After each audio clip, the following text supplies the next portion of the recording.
Բարև ձեզ, սիրելի բարեկամներ, եթերում անկաշկանդ զրույց հեղինակային հաղորդաշարի հերթական թողարկումն է։ Մեզ այն գլխից են զարկել, բայց նորեն հայերն ապրել են, ապրում են, կապրեն։ Հազար դարեր են զարկել, բայց նորեն հայերն ապրել են, ապրում են, կապրեն։ Եղեռնած զարկել եղանք, բայց նորեն հայերն ապրել են, ապրում են, կապրեն։ Ով էլ որ զարկի, ինչքան էլ զարկեն, հայերն ապրել են,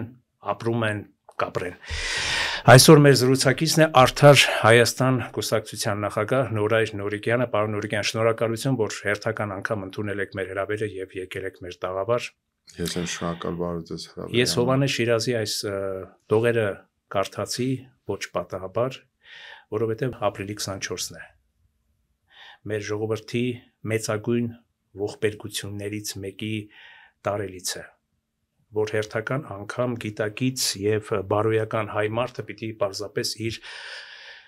գլուխը խոնարհվի, իր սիրտն ու հոգին խոնարհի մեր միլիոնավոր զոհերի սուրբ հիշատակի առջև։ Բայց ուզում եմ մի ցավալի իրողությունից սկսենք, փորձենք մեր տեսակետները համադրել։ Այսօր մի տեսակ ինձ համար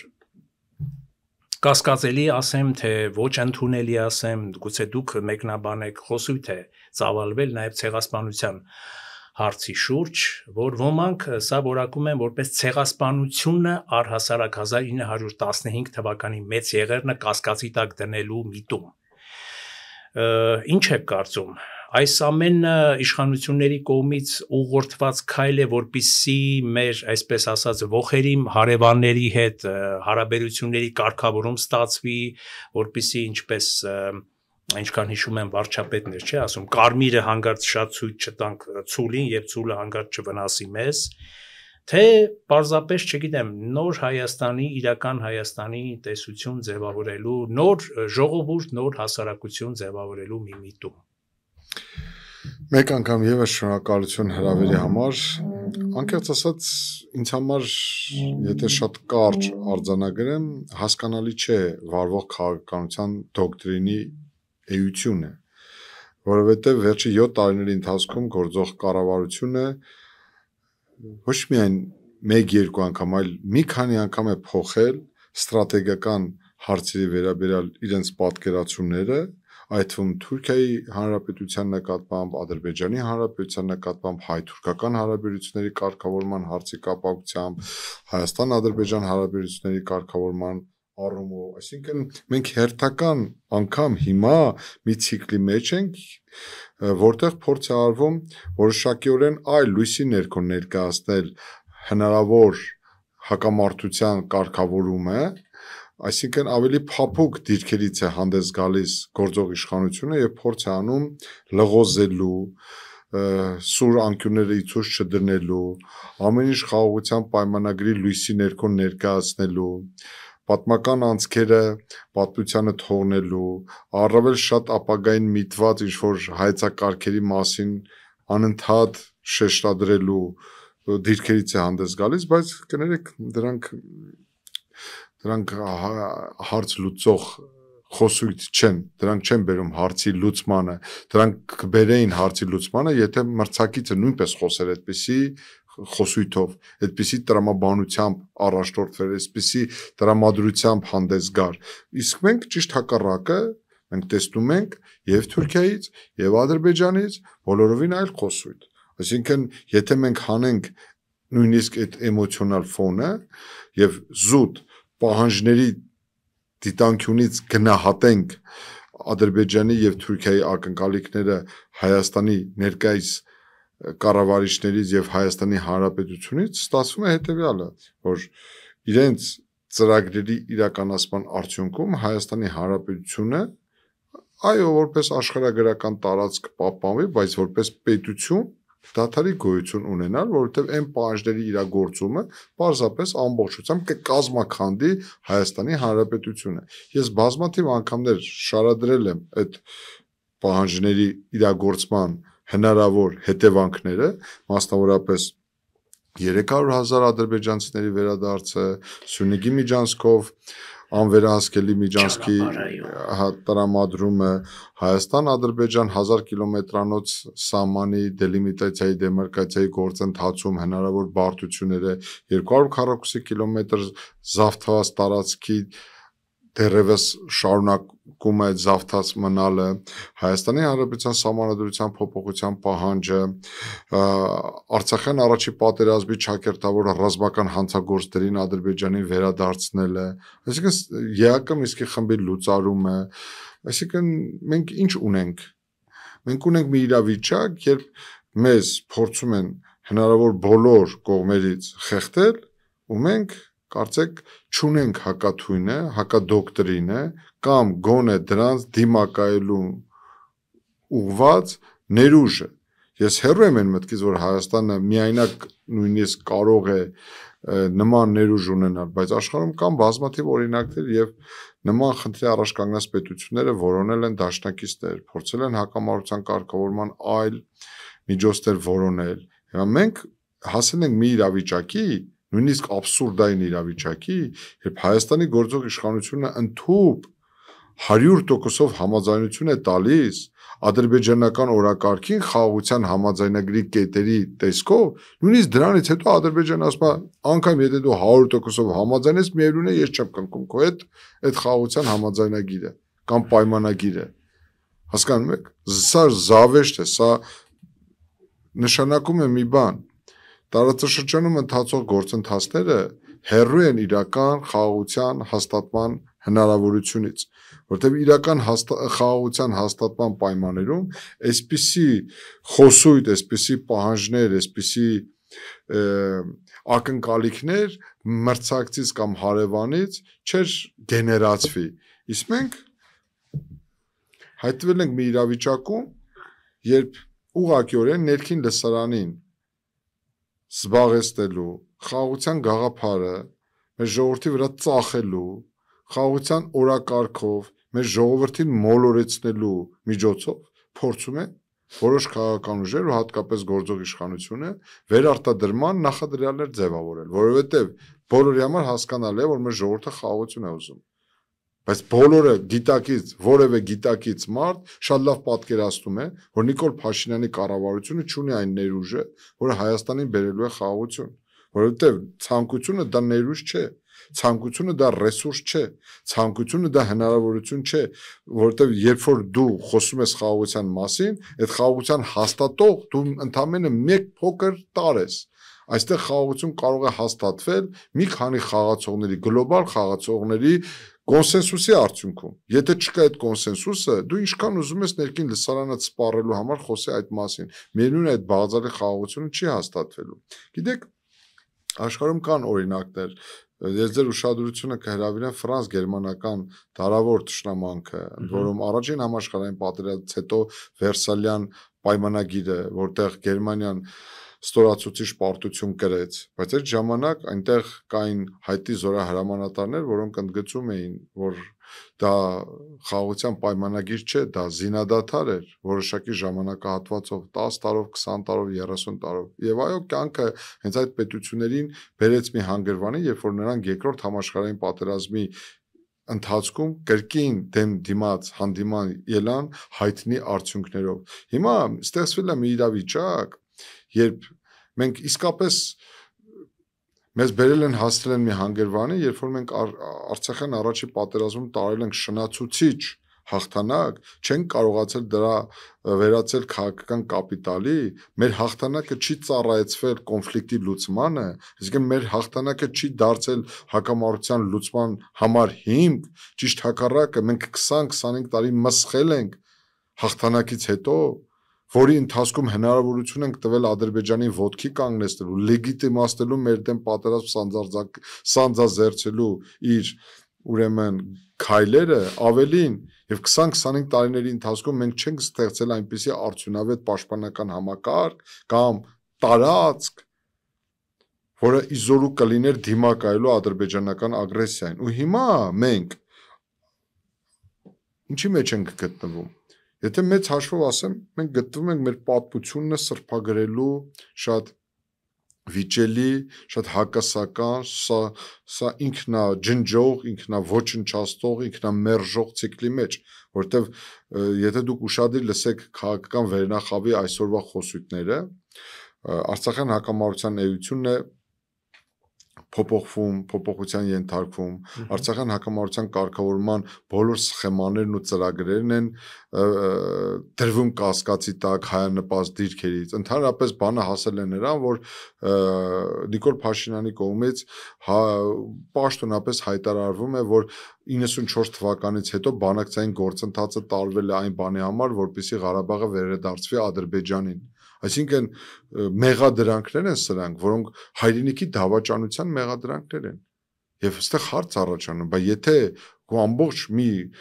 սերնդի պայքար վիժեցվել է, դրվել է կասկածի տակ, ավելին 94 թվականից հետո Հայաստանի բոլոր քաղաքական վարչակարգերը ամեն ինչ արել են, որպեսզի մխսխվի հայ ժողովրդի հաղթանակը եւ այդ հաղթանակի արդյունք հանդիսացած Արցախի անկախությունը վիժեցվի եւ տարվի դրվի Ադրբեջանի ոտքերի տակ, այդ դեպքում ինչ է դա, եթե ոչ դավաճանություն։ Եթե դա դավաճանություն է, ինչու դավաճաները պատասխան չեն տվել կամ չեն տալիս։ Պարոն Նուրիկյան, մի պահ ձեզ հարգանքով ընդհատեմ, այ մտքեր արտահայտեցիք, փորձենք նաև այսօր մի քիչ արժեքաբանական, մի քիչ ամփոփող ձեզ հետ միասին, ոնց որ ասում են, առաջի անգամ չեք մեր օջախում։ Այ բաներ ասեցիք, մտքեր ասեցիք, որոնք ինձ զբաղեցրեցին այն իմաստով, որոնք կարող են դառնալ դիսկուրսի առարկա։ Օրինակ ասեցիք, որ այդ ցեղասպանության այդ խնդիրը դրվում է բանի տակ եւ այլն կամ Արցախյան այս շարժումը եւ այլն, բայց փորձենք հասկանալ նաեւ իշխանության տեսակետը, ինչի է իշխանությունը դա ասում եւ ինչով է պատճառաբանում։ Մենք ունենք երկու ողերիմ եւ թե թվականակով, թե նաեւ ըստ թե օթում կախված լուրերի, թե գուցե նաեւ ոչ օթում կախված լուրերի մեզնից մի քանի տասնյակ անգամ ավելի հզոր տնտեսական, ռազմական պոտենցիալ ունեցող, գուցե նաև քաղաքական արտաքին բանակցային հնարավորություններ ու շահեկան դիրքեր ունեցող հարևաններ, Թուրքիան եւ Ադրբեջանը դժբախտաբար։ Մենք ուրախ կլինենք, չէ՞, որ մի ուրիշ տեղ լիներ մեր երկիրը ուրիշ աշխարհագրական դիրքում։ Բայց այսօր այնա ինչ որ ունենք, միգուցե սա արվում է, որ եղածը փրկվի։ Միգուցե մենք ուրիշ տարբերակ չունենք, եւ այստեղ ուզեցի նաեւ ցիտել։ Եթե հասկանանք բանաձևեն կամ թե ինչ է արվում, որ դա դրանից հետո գանք հետեւության։ Այո, արդյոք դա ծառայեցվում է եղածը պահպանելու։ Եվ ասում են, որ դե փորձում ենք արտաքին քաղաքականության մեջ վերաշտկումներ մտցնենք ու եվրոպական ուղղությունն ենք, այսպես ասած, գոնե ուժեղացնում, եթե չասեմ, այսօր այդ օրինագծով ԵՄ-ի անդամակցության միանգամից մտնում ենք Եվրամիություն, ապա սկսում ենք այդ գործընթացը։ Արևմուտքից որոշակի զինամթերք ենք բերում Հայաստան, որ այսօր խնդիր կա, որովհետև պարտված երկիր ենք։ Ալեն Սիմոնյանը վերջերս էլ ճեպազրույցներից մեկում ասեց ի պատասխան լրագրողի այն խոսքի, այստեղ էլ ուղղակի սկզբունքային, որ դե որ ասես լրագրող, այ դուք ասում եք ժամանակին, որ չգիտեմ, այս սա մեր հայրենիքն է, այն ոչ մի թիզականություն էի քարոզում եւ այլն, իսկ հիմա դարձել եք ընդհակառակը, հակառակ ծայրահեղության մեջ եք, այդ ոնց հասկանամ։ Նա էլ ասես դե 4-րդ դասարանում ես դաշնակցական ոտանավորներ եմ ընթերցել։ Հիմա բայց կյանքա փոխվել, իրավիճակա փոխվել, ինչպես կասեր Փաշինյանը, չէ՞։ Հիմա այս նոր իրավիճակում պիտի այնպես անենք, որ այդ գերանի տակ մնացած երեխային փրկենք, եւ պիտի զգուշ փրկենք, այդ գերանը պիտի շատ զգուշ բարձրացնենք, որ երեխան դուրս գա այդ իրավիճակից։ Բա ինչ անենք, կամ ըստ ձեր կարծիքով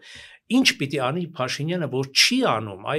որովհետև ժողովրդի մեջ էլ չէ մի որոշակի բան կա, հիմա կգան ընտրություններ, մենք եթերից առաջ խոսում ենք, ելի կլինի խաղաղության օրակարգ, մյուսները կասեն դու թույլ ես, դու վատն ես, ինչ պիտի անի Փաշինյանը, որ չի անում։ Շատ չի երկարացնում։ Չեք երկարացնում, բայց եթե դուք հարցին այդ դիտանկյունից եք նայում,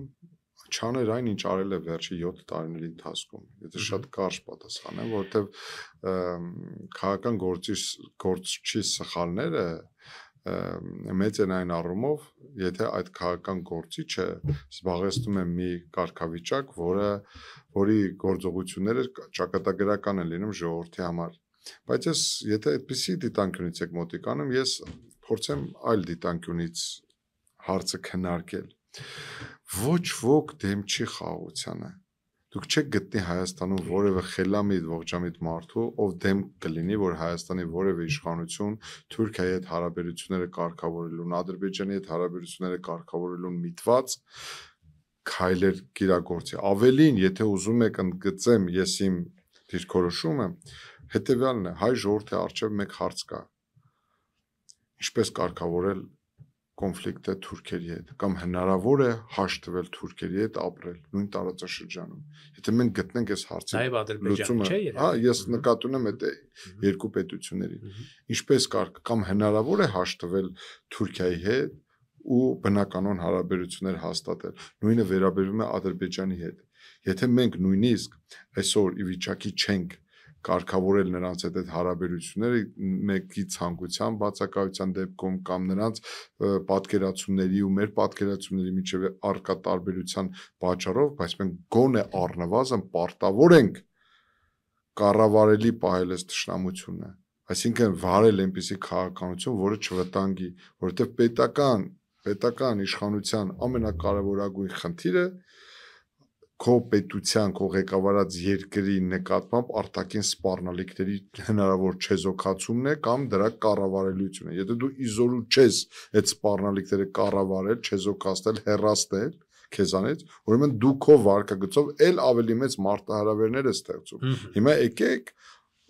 ինվենտարիզացիայի ենթադրենք, գույքագրենք Նիկոլ Փաշինյանի գործունեության արդյունքում Հայաստանի առջև ծառացած մարտահրավերները առավել մեծացել են, մասնավորապես Թուրքիայի եւ Ադրբեջանի կողմից սպառնալիքները մեծացել են, թե այս քաղաքականության արդյունքում չեզոքացվում են կամ պակասեցվում են կամ նվազեցվում են։ Ես կծափահարեի, եթե այս քաղաքականությունը բերեր նրան, որ այդ մարտահրավերները չեզոքացվեն, բայց չեզոքացվելու առումով դուք պետք է ինձ արդյունք ցույց տաք, դեկլարատիվ, հռչակագրային, լոզունգային, PR-ային, պոպուլիստական հայտարարությունները,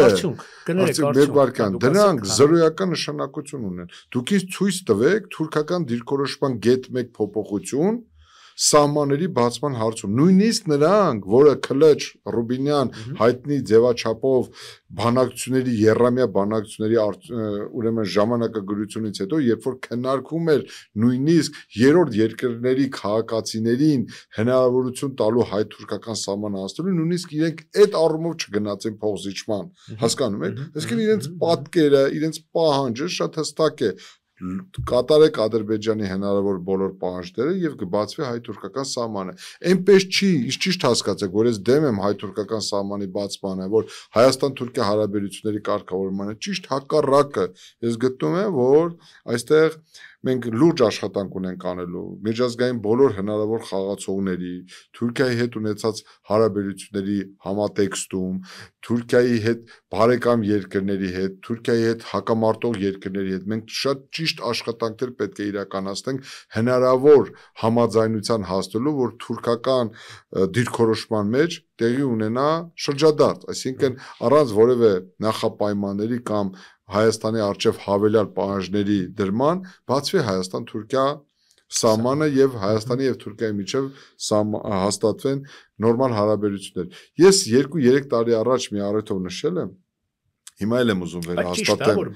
Հիմա էլ եմ վերահաստատում։ Այնուամենայնիվ փակ սահմանները դրանք այլ ասոցիացիաներ են առաջացնում եւ այլ զգացողություններ են ծնում, բայց ես ուրիշ բան եմ ուզում ասել։ Բա որ մեր տնտեսությունը փլուզվի ոնց որ ոմանք են ասում։ Մի վախեցեք, դուք ստեղծեք արդյունավետ պետություն, այնպիսի նորմատիվային բազա ապահովեք, իրականացրեք լուրջ վարչարարություն եւ խթանեք ձեր ազգային տնտեսությանը, ազգային արդյունաբերությանը։ Ես դες հավաստիացնում եմ, մենք կարող ենք դիմակայել նման հնարավոր հրավերի, այնպես չի, որ թուրքական ապրանքները այսօր Հայաստան չեն հասնում, Հայաստանի եւ Թուրքիայի մեջ այնպես չի, որ գոյություն չունի առևտրաշրջանառություն, ուղղակի Վրաստանի միջոցով է դա իրականացվում եւ Վրաստանի բյուջեն է դա, դրա դրամները հոսում են Վրաստանի պետական բյուջե։ Մենք դրանից էլ պետք է հետեւությունների հանգենք, բայց ես ուրիշ բան եմ ուզում ասել։ Իմ ասածը հետեւյալն է. մենք պետք է սառը շրջահայաց գիտակցենք, հասկանանք, ըմբռնենք, որ Հայաստան-Թուրքիա հարաբերությունների կարգավորման գործընթացում Ռուսաստանի դերակատարությունը ցավոք սրտի նշանակալի է, որովհետև Հայաստան-Թուրքիա պետական սահմանի Հայաստանի մասով կանգնած է ռուսական զորքերը, Ռուսաստանը կոնկրետ ռազմավարական շահ է հետապնդում Հայաստան-Թուրքիա հարաբերությունների կարգավորման գործընթացում, ունի սեփական պատկերացումները, խաղում է սեփական խաղը, առաջնորդվում է իր ռուսական ռազմավարական աշխարհաքաղաքական շահերով եւ այդ շահերը շատ դեպքերում համենայն դեպս պատմությունը տալիս է մեզ արձանագրելու, որ այստեղ մենք համադրումների հետ կապված խնդիր ունենք։ Հետևաբար, եթե Հայաստանը ցանկանում է կարգավորել հարաբերությունները Թուրքիայի հետ, ինքը պետք է շատ հստակ իր առջև ունենա այդ պատկերը, որ այդ խնդիրը լուծելու համար նաև բանակցությունները ոչ միայն պետք է լինեն Թուրքիայի հետ, այլ նաև Ռուսաստանի հետ։ Ես այստեղ նաև Ամերիկայի գործոնն եմ ուզում այստեղ ընդգծել, որ Ամերիկան որպես հեգեմոն երկիր, որպես աշխարհի թիվ 1 գերտերությունը կարող է իր դրական ազդեցությունը ունենալ այս խնդրի լուծման գործընթացում։ Այդ դուք ասացիք ցավոք սրտի Ռուսաստան հետաքրքիր է այդպես մտքի պահեր,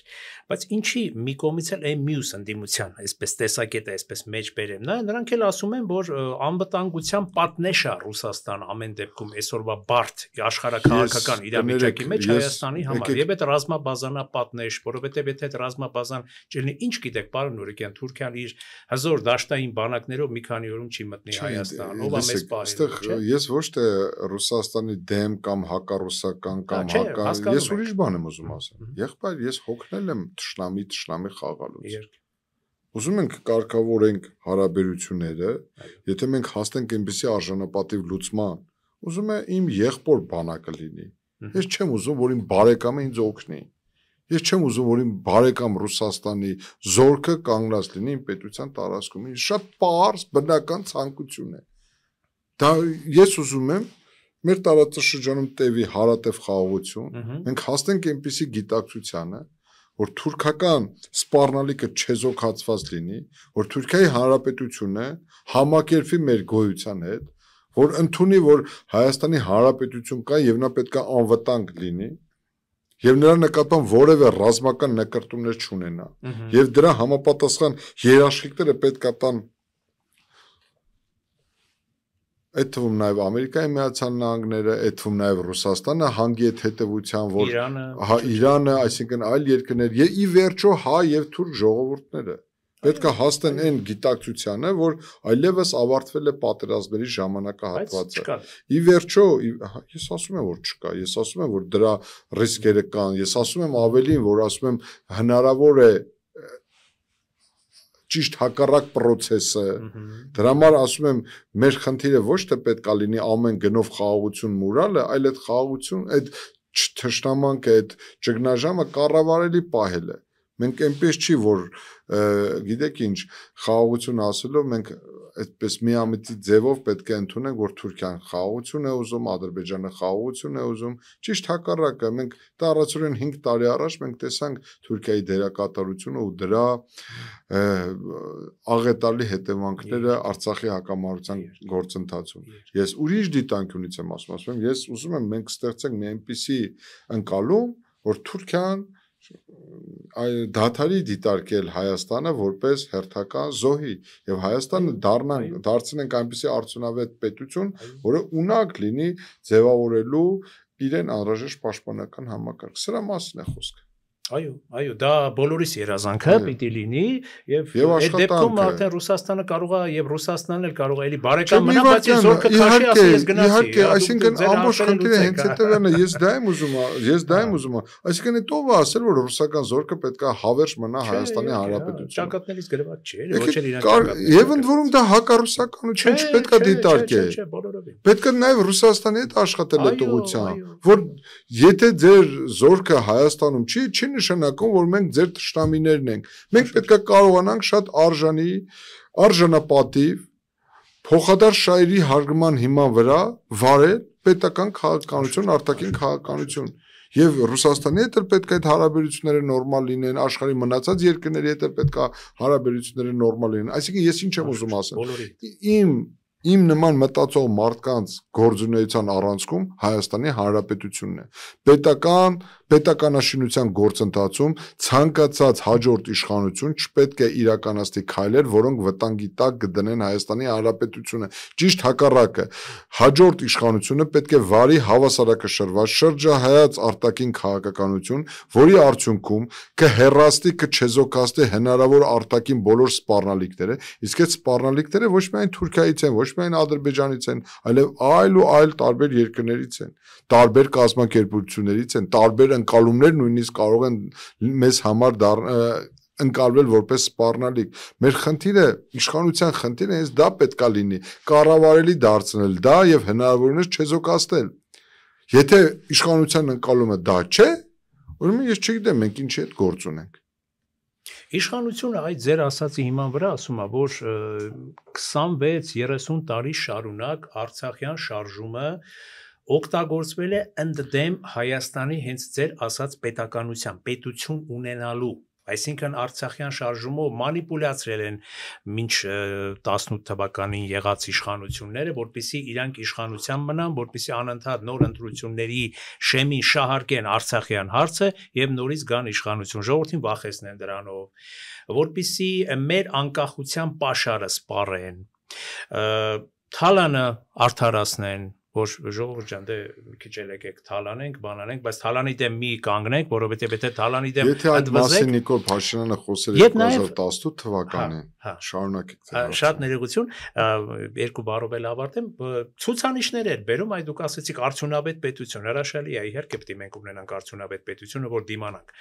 Ցուցանիշներ է բերում, որ այսքան արդեն գումարներ հետ են բերվում, պարոն Նորիկյան։ Միգուցե դա է ժողովրդին համոզում, որ այսօր ժողովուրդը դուրս չի գալիս եւ Փաշինյանին չի տա։ Բավական է ժողովրդի աչքերին թոս կչել։ Դա էլ է մեծ հանելու, անկեղծ եմ ասում։ Մեր ժողովուրդը չհանդուրժեց Լևոն Տեր-Պետրոսյանին, մեր ժողովուրդը չհանդուրժեց Ռոբերտ Քոչարյանին, մեր ժողովուրդը չհանդուրժեց Սերժ Սարգսյանին, մեր ժողովուրդը հանդուրժում է Նիկոլ Փաշինյանին։ Ես չգիտեմ, մեր ժողովրդի համբերության բաժակը երևի ծակվել է, բայց ինձ համար հասկանալի կլիներ, ես դա կհասկանայի, եթե այդ ձեր ասածը Նիկոլ Փաշինյանը ասել 2018 թվականին, բայց մենք խոսում ենք մի մարդու հետ, ով առավել մեծ ոչ մի թիզականն է եղել մինչև 2021 թվականը, նույնիսկ մինչև 22 թվականը, նույնիսկ պատերազմից հետո։ Մենք գործ ունենք մարդու հետ, ով խոսել է Ղարաբաղը Հայաստան է, բանաձևը դրել շրջանառության մեջ, ով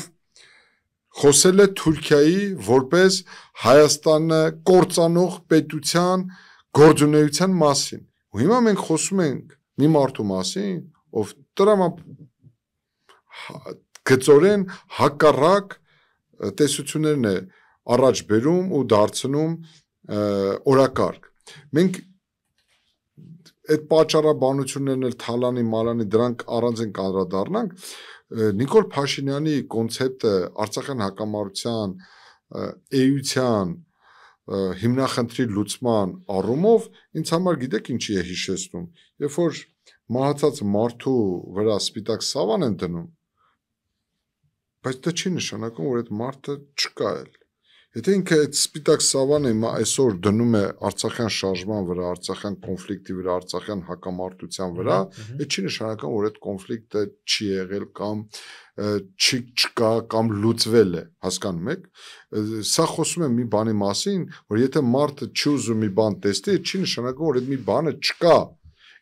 Նիկոլ Փաշինյանի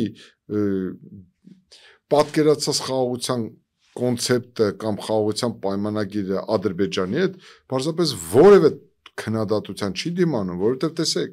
Հայաստանն ու Ադրբեջանը ինչու պետք է իրար հետ խաղաղության պայմանագիր կնքեն։ Այսինքն դրանից ասոցացվում է, ենթադրում է, որ Հայաստանն ու Ադրբեջանը ինչ որ մի հարցի շուրջ կռվել են, որ հիմա խաղաղություն են հաստատում, չէ՞։ Հիմա ինչի համար են վիճել։ Դե ասում եմ Ղարաբաղի հարցում ենք, ճիշտ է, Ղարաբաղի հարցի պատճառով են Հայաստանն ու Ադրբեջանը դարձել կոնֆլիկտի մաս, ճիշտ է։ Հիմա այդ կոնֆլիկտի մասին որևէ հիշատակում չանելը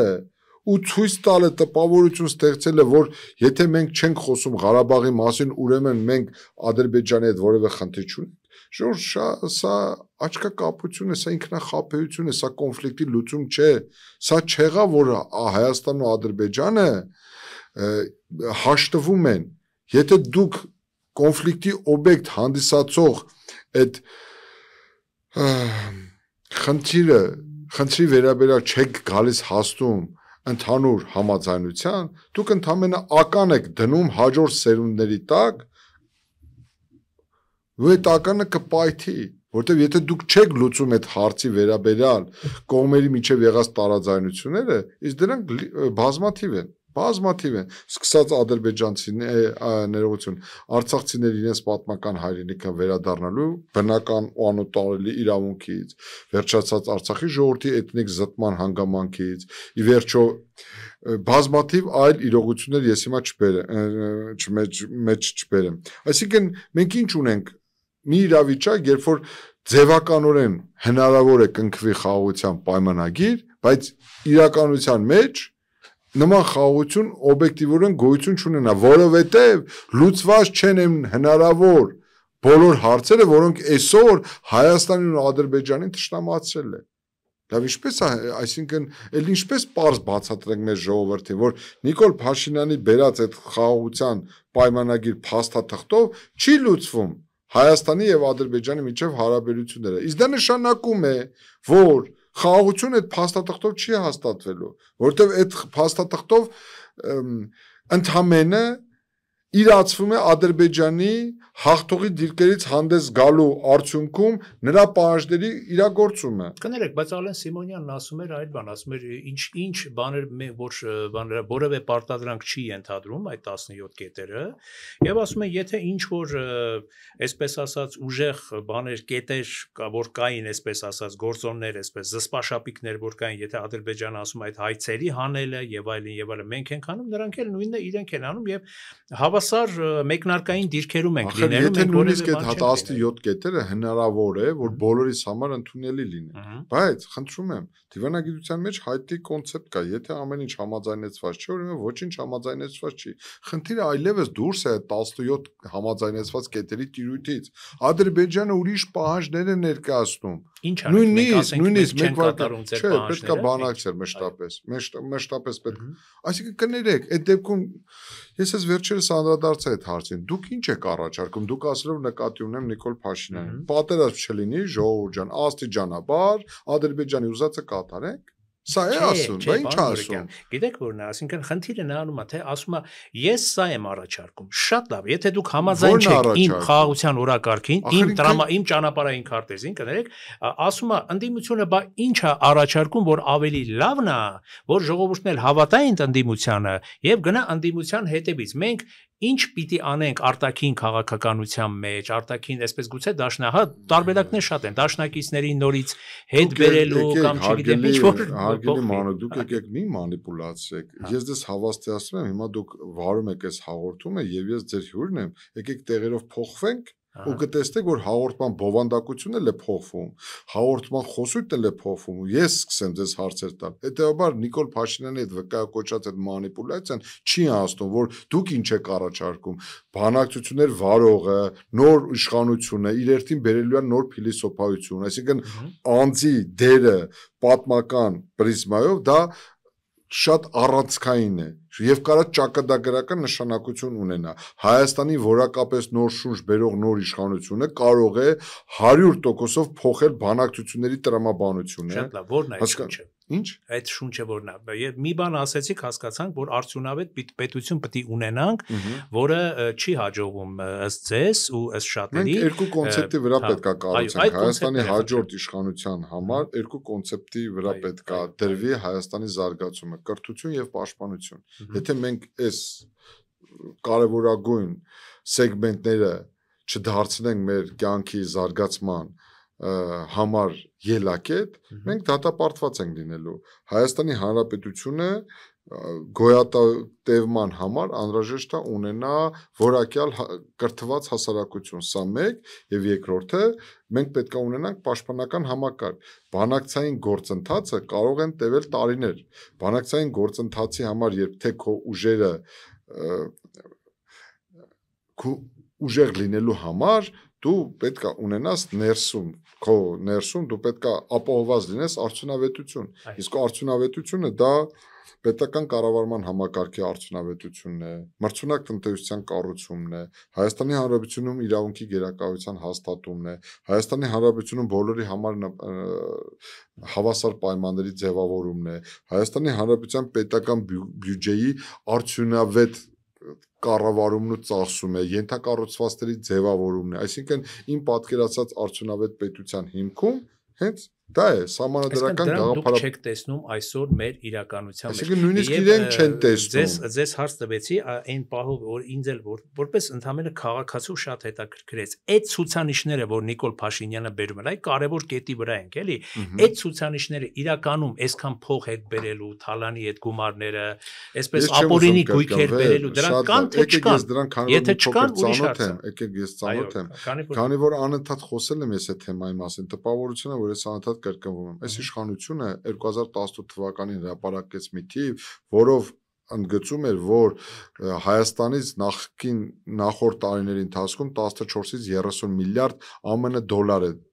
ապօրինաբար դուրս հանվել Հայաստանից եւ իրենք ընդ որում որոշ քայլեր ձեռնարկեցին այն ժամանակ փող վարչապետ Արարատ Միրզոյանը նույնիսկ նամակներ գրեց համաշխարհային ֆինանսական կազմակերպությունների ղեկավարներին խնդրելով տրամադրել տեղեկատվություն թե Հայաստանից ապօրինաբար ձեռբերված այդ դրամական միջոցների վերադարձման հնարավորություն կա թե չկա ու հիմա այդ 14-ից 30 միլիարդ թալանի ֆոնին ներկայացնել Yashik ar Yashik, Hatik ar Hatik, Ranger ar Range Rover, այդ տնակ ar ավտոտնակ այդ ուրեմն զավեշտի հաստող արդյունքները իհարկե անկեղծ եմ ասում դա մարդկայնորեն հիասթափեցնող են հասկանում եք նույնը Ռոբերտ Քոչարյանեն սպահով Սերժ Սարգսյանեն սպահով ես արդեն հոգնել եմ այդ մասին խոսելու մարդը կանգնում ասում է Հայաստանի ամենակոռումպացված ընտանիքի անուն է տալիս իդեմս Սերժ Սարգսյանի ու չգիտես այդ մարդկանց ունեցվածքների մասին տվյալներ են հրապարակում ու անցել է 7 տարի ու այդ 7 տարվա ընթացքում հնարավորություն չկա հետ բերելու այդ ուրեմն թալանված միջոցները բայց որ թեման բացեցիք ասեմ տարածորեն 2 օր առաջ մի ուշագրավ շշմեցուցիչ խորագիր կրող համաժողով էր կազմակերպվել արդարադատության նախարարության կողմից, որի անունն էր արդարադատության հասնելու արդարադատությունը որպես արդարության հասնելու գործիք խորագիրն էր գրում ելույթ ունեցավ Փաշինյանը գլխավոր դատախազը արդարադատության նախարարը էլի փաստաբանների պալատի նախագահ էլի տարբեր բանախոսներ եւ Խորագրերից մեկն էլ հետեւյալն էր ինչու է ուշանում արդարադատությունը այսինքն իրենք էլ են ընդունում որ արդարադատություն չկա ուշանում է արդարադատություն ժողովուրդ ջան ոչ թե ուշանում է լս եկեք սկսենք գալիս է որ մի հատ էլ ուշանում է այդ արդարադատությունը եւ փորձեմ մի քանի խոսքով ձեր լսարանին ցույց տալ թե ինչու է ձախողվել այս process-ը երբ որ իշխանությունը եկավ իշխանության այս իշխանությունը ինչ հրապարակ բերեց ասեց որ Հայաստանի Հանրապետությունում օրենքի գերակայություն է լինելու Հայաստանի Հանրապետությունում բոլորը պատասխան են տալու իրենց հանցանքների համար Հայաստանի Հանրապետությունում օրենքի առջև հավասար են լինելու բոլորը Հայաստանի Հանրապետությունում պետք է անցկացվի անցումային արդարադատություն կհիշեք խոստում տվեցին ավելին այդ խոստումները վերածեցին կառավարության որոշումների 2019-2023 թվականների դատական իրավական բարեփոխումների ռազմավարական հայեցակարգում ներառեցին անցումային արդարադատությունը դրա մեջ ներառեցին 90 թվականից մինչև 18 թվականը իրականացված թալանի վերադարձի հնարավորությունը աղմկահարույց քաղաքական սպանությունների բացահայտման հարցերը հոկտեմբերի 27-ը մարտի 1-ը չգիտեմ քաղաքական սպանությունները մեր ձեռնարկությունների սեփականաշնորհումը վայրի սեփականաշնորհումը Հայաստանի իրական թալանի վերադարձի մասին այս իշխանությունը Նիկոլ Փաշինյանի դեմքով խոստացավ հայ ժողովրդին հետո չգիտես ինչու հրաժարվեցին այդ մտքից հետ կանգնեցին իրենց տված նախընտրական խոստումից վերեցին ձեր ասած վեթինգի գաղափարը հետո չգիտես ինչու դրանից հրաժարվեցին հիմա այս ֆոնի վրա անցել է 7 տարի այս մարդիկ եկել են համաժողովներ են կազմակերպում տպավորություն ստեղծել որ արդարադատություն անունը շոշափելով համաժողովներ անցկացնելով իրենք պայքարում են կոռուպցիայի դեմ եւ հասնում են նշանակալի արդյունքների հաջորդ ձախողումները ժողովուրդ ես հոգնել եմ արդեն մոռացել եմ, չեմ կարողանում հաշվել, թե 7 տարվա ընթացքում քանի ԲԴԽ-ի նախագահ է ընտրվել, որpիսի ես մտածող մարդկանց համար եմ ասում, անկեղծ եմ ասում։ Նույնիսկ հանցագործության ամենածանր, առանձնապես ծանր հանցագործության դեմ պայքարում պետք է դու գործես օրինական մեթոդներով։ Եթե դու այդ հանցագործների դեմ պայքարում ես հանցավոր մեթոդներով ու միջոցներով, դու չես կարողանալու ապահովես արդարադատություն։ Հիմա Հայաստանի Հանրապետության գործող սահմանադրության համաձայն Բարձրագույն դատական խորհուրդը բացառիկ սահմանադրական մարմին է, ով ապահովում է, ով կոչված է ապահովելու դատարանների բնականon գործունեությունն ու երաշխավորելու դատական իշխանության անկախությունը։ Հիմա ինչ արել է այս մարդը։ Այս մարդը եկել է իշխանության, ասել է մի հատ SMS-ը ուղարկել, ասել է Գագիկ Հարությունյան, գնացիր ձեր տուն։ Բերել է Ռուբիկ Վարդազարյանին, մի քանի ամիս հետո մի հատ SMS-ը գրել, ասել է դու էլ գնացիր ձեր տուն։ Հետո բերել է Կարեն Անդրեսյանին,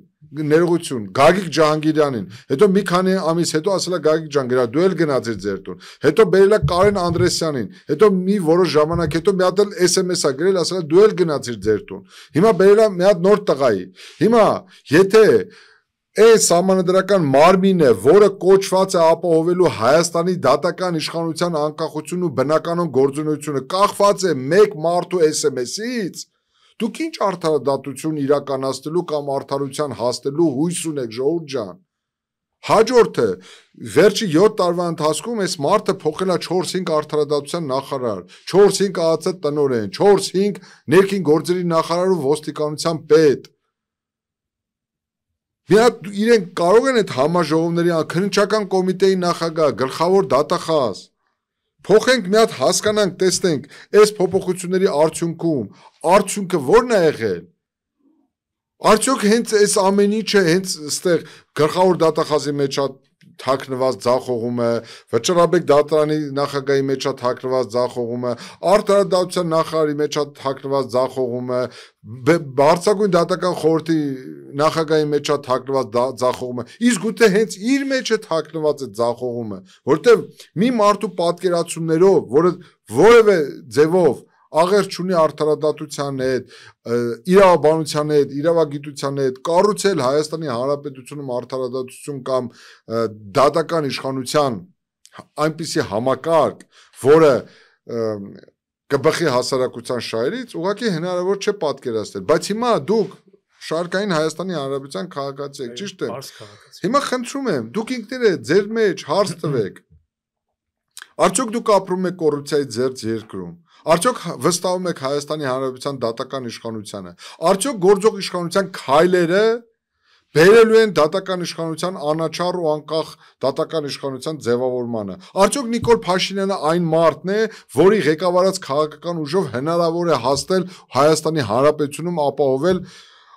անկաշառ ազնիվ դատական իշխանության ձևավորում։ Ի վերջո ինչ անենք, որպեսզի այս դատական իշխանությունը դուրս գա գործադիր իշխանության կրնքի տակից։ Հնարավոր է, դուք ունեք այդ համոզմունքը, որ Հայաստանի Հանրապետության դատական իշխանությունը գործադիր իշխանությանից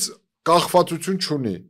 Գտեք մեկ ողջամիտ քաղաքացու, որը ունի նման համոզմունք։ Գտեք մեկ ողջամիտ քաղաքացու, որը հավատում է դատական իշխանության անկախությանը։ Գտեք մեկ ողջամիտ քաղաքացու, ով կարող է ասել, որ գործող իշխանության 7 տարիների քայլերը բերել են Հայաստանի Հանրապետությունում դատական իշխանության նկատմամբ վստահության բարձրացմանը։ Դուք չեք կարող գտնել որևէ ողջամիտ մարդու։ Հիմա գիտեք ինչ կա, պատգամավորի են նկատմամբ են քրեական հետապնդում հարուցում, ինչ-որ դպրոցի տնօրենի կարող են հարուցել, ինչ-որ պարեկների կարող են մեղադրանքներ առաջադրելու,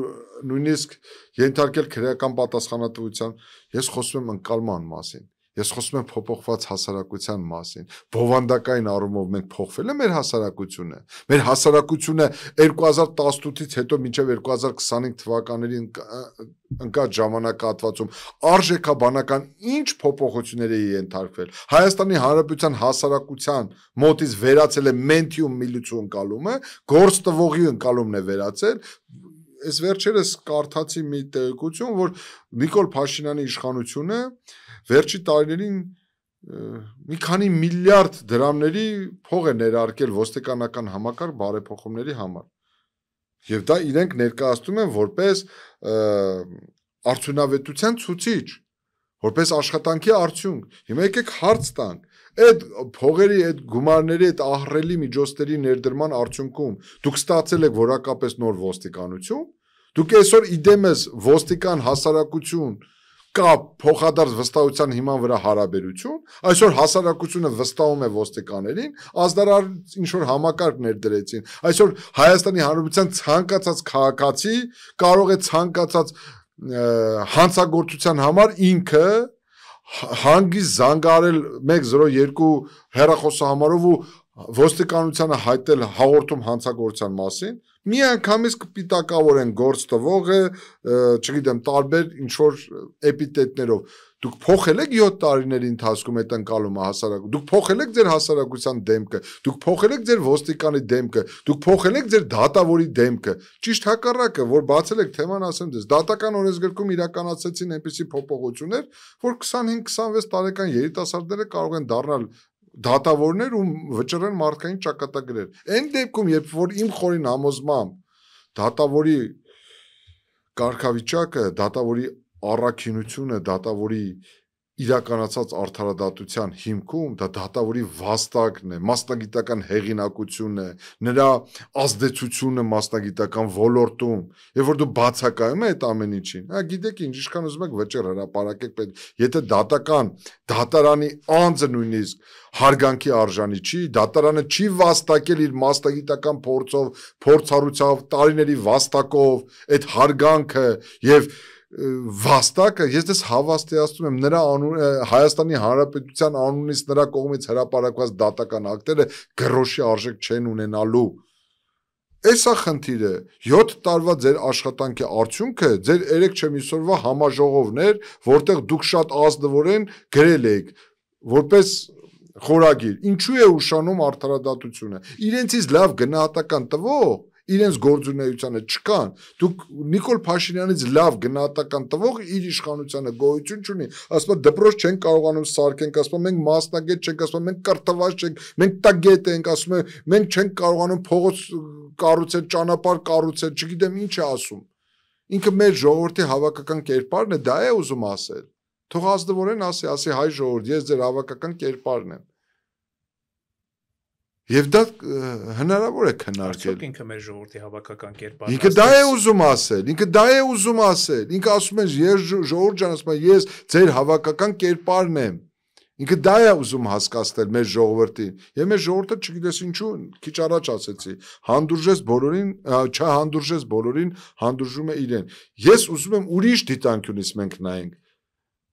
Ժողովուրդ ջան, այս իշխանությունը լավ, ճի, սխալ ինչ արել է, այսքան կարող էր անել եւ այսպես կարող էր անել։ Այս իշխանությունը պետք է օրինական ընտրությունների միջոցով պարտվի։ Հայաստանի Հանրապետությունում քաղաքական մշակույթ պետք է ներդրվի։ Հայաստանի Հանրապետությունը, եթե ուզում են գնալ ժողովրդավարական ճանապարհով, պետք է մի անգամ, առաջի անգամ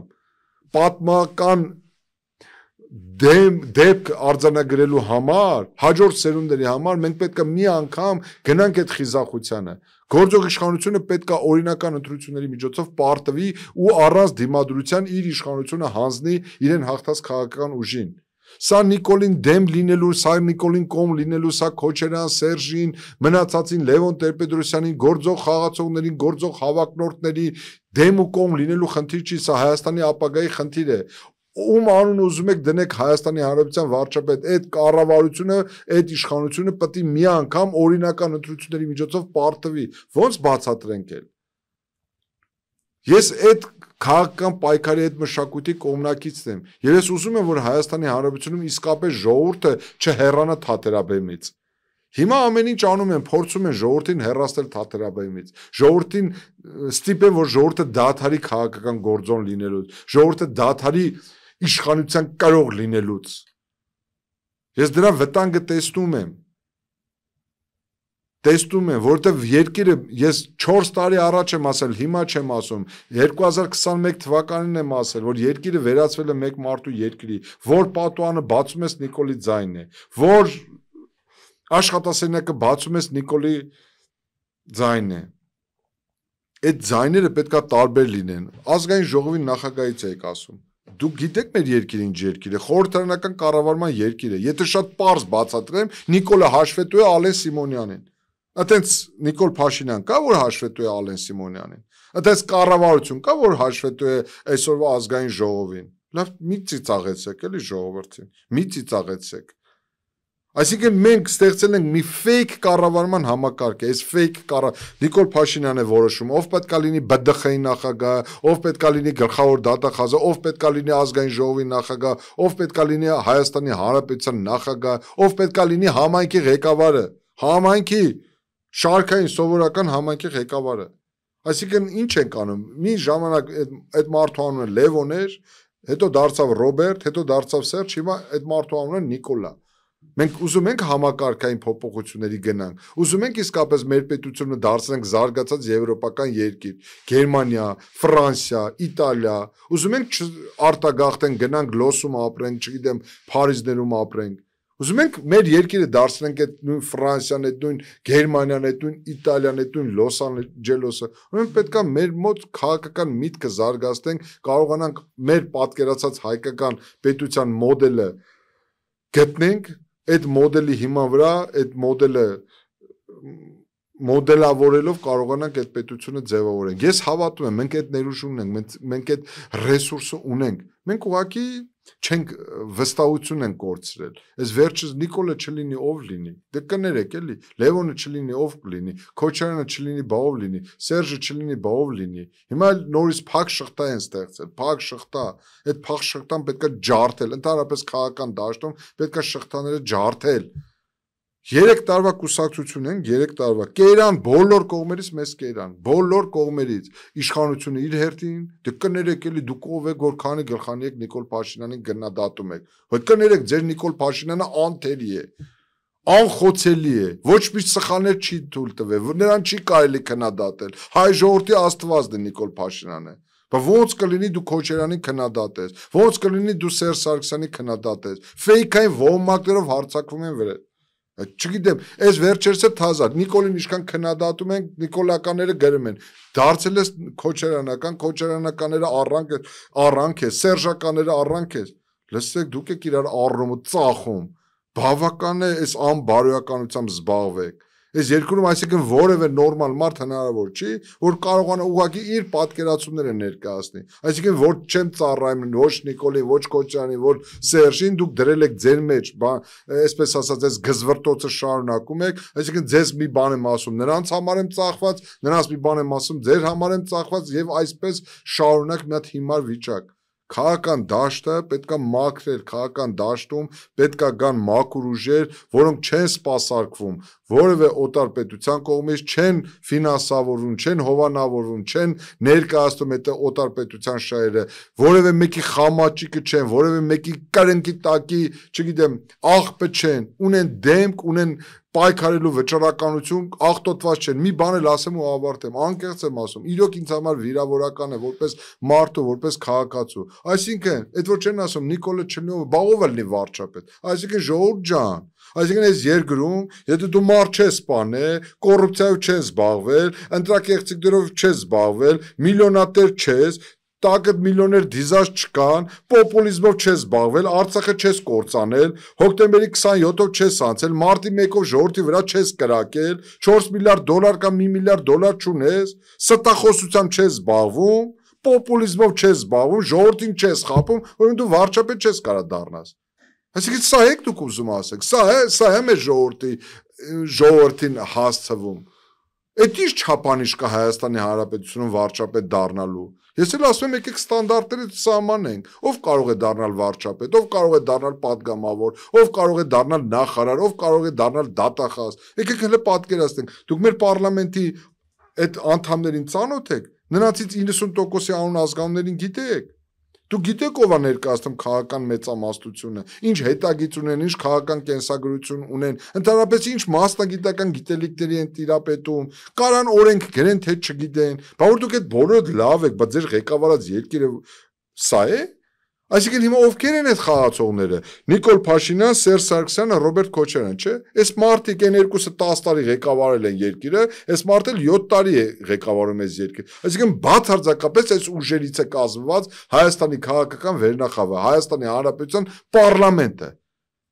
Ժողովուրդ ջան, դուք եք ընտրել այս մարդկանց։ Եթե այս մարդկանցից գոհ եք, շարունակեք եւս 5 տարի այս մարդկանց ընտրել։ Այս մարդկանց գործունեության արդյունքում մենք հասել ենք թշվառ վիճակի։ Ռոբերտ Քոչարյան, Սերժ Սարգսյան, Նիկոլ Փաշինյան։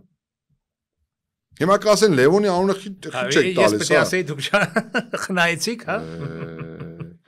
Խնայեցիք։ Խնայելու խնդիր չկա։ Այս ամեն ինչը սկսվել է Լևոն Տեր-Պետրոսյանից։ Ես վերջերս էլ ասեցի, այո, մեծագույն ճակատագրական սխալը Լևոն Տեր-Պետրոսյանի։ Ես խորապես համոզված եմ, եթե նա Հայաստան չբերեր Ռոբերտ Քոչարյանին, մեր պատմության զարգացման ընթացն էլ այլ կլիներ,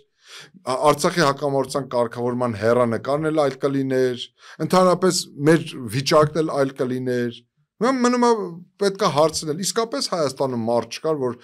Ռոբերտ Քոչարյանը բերվեց ու նշանակվեց Հայաստանի Հանրապետության վարչապետ։ Բայց Լևոն Տեր-Պետրոսյանի պահով ինչու է մի փոքր վերապահում ունեմ, որովհետև մարդը ազնվորեն 2008 թվականին Խոստովանեց ներողություն խնդրեց։ Ասեց ես ներողություն եմ խնդրում Ռոբերտ Քոչարյանին ու Սերժ Սարգսյանին հայ ժողովրդի վզին փաթաթելու համար։ Հիմա այս մարդիկ փաստացի Լևոն Տեր-Պետրոսյանը մեծ հաշվով քաղաքական պրոցեսներից ակտիվ եւ հավակնորդների շարքում չի, այս մարդիկ են հավակնորդներ, ես դրա համար եմ այս մարդկանց ընդգծում։ Հիմա այս մարդիկ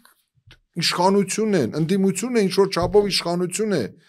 Խորհրդարանական կառավարման համակարգ ունեցող երկրներում ընդդիմությունը դա նաև իշխանության մաս է։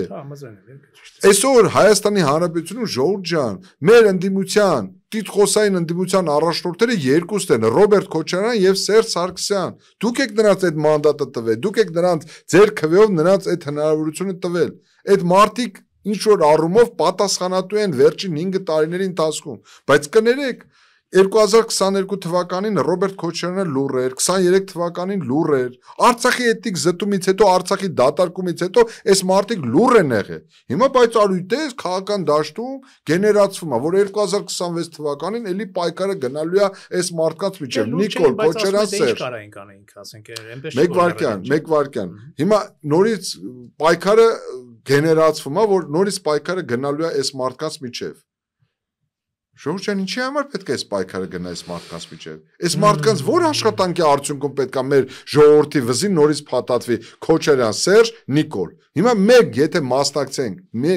մասնակցենք ընտրությունների, եթե մենք քաղաքական ակտիվություն դրսևորենք, մենք առաջնորդվել ենք հետևյալ կոչով մեր ժողովրդին։ Ժողովուրդ ջան, որտեղ որ կտեսնեք Ռոբերտ Քոչարյան, կողքը դրեք ոչ։ Որտեղ որ